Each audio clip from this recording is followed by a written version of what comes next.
गई थी, किस उद्देश्य में प्रेस वार्ता बुलाई गई थी? कल 13 अप्रैल को पिछड़ों के मसीहा और पिछड़ों के संविधान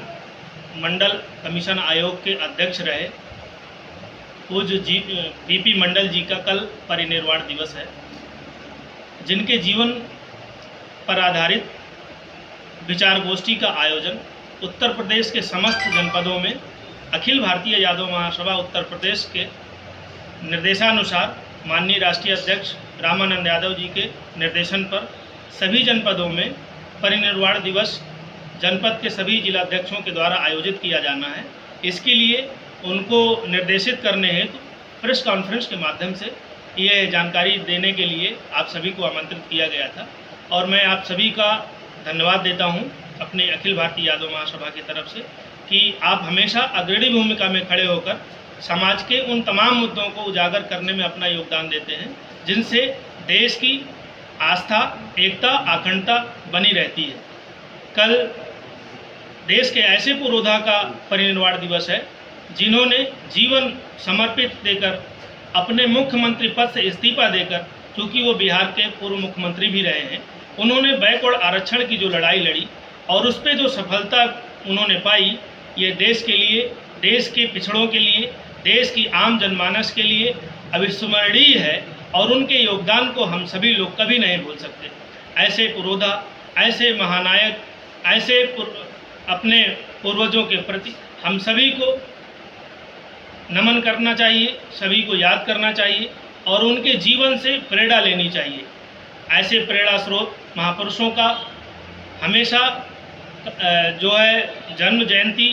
और पुण्यतिथि, परिनिर्वाण दिवस आयोजित करना चाहिए, जिससे समाज में एकता, नैतिकता, भाईचारा कायम हो। समाज विभिन्न परिस्थितियों में अपने आप को चलाता है और जब ऐसा माहौल जहां चल रहा हो जिसमें किसी भी बड़े व्यक्ति के द्वारा निकली हुई मुंह से आवाज़ एक बड़े विवाद का कारण बन जाती है, ऐसे में हम सभी लोगों का एक नैतिक दायित्व बनता है। हमारे देश के तमाम महापुरुषों ने देश में शहादत और कुर्बानी देकर देश की एकता, अखंडता को जो स्वरूप दिया था, आज वो विचलित होता सा दिखाई दे रहा है। मैं सभी देशवासियों से, खास तौर से अपने यादव समाज से ये अनुरोध करता हूँ कि सभी लोग विवादित बयानबाजी से बचें और अपने उन महापुरुषों को याद करें।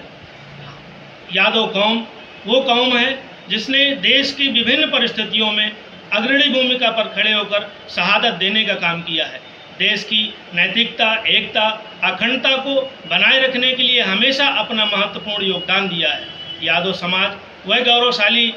इतिहास और मुकाम पर है जिसमें देश के तमाम बड़े स्तरों पर पहुंचकर देश का ही नहीं बल्कि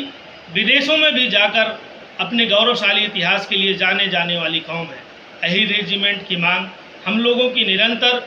चली आ रही है और हम देश की वर्तमान सरकार से गुजारिश भी करते हैं कि रेजिमेंट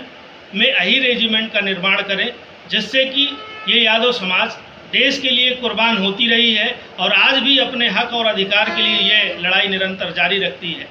मैं देश के उस पिछड़ों और अल्पसंख्यकों, दलितों और अपने यादव समाज के तमाम उन चेहरों से ये अनुरोध करता हूँ कि अपने महापुरुषों को समय समय पर याद करते रहें, विवादों से बचें, एकता और नैतिकता को सदैव बनाए रखें, जिससे हमारा देश हमेशा आगे बढ़ता रहे और देश में हमेशा अमन, चैन और भाईचारा कायम रहे। इसी के लिए प्रेस कॉन्फ्रेंस हमने आज बुलवाई थी। आप सभी लोग आए, बहुत बहुत शुक्रिया, बहुत बहुत धन्यवाद।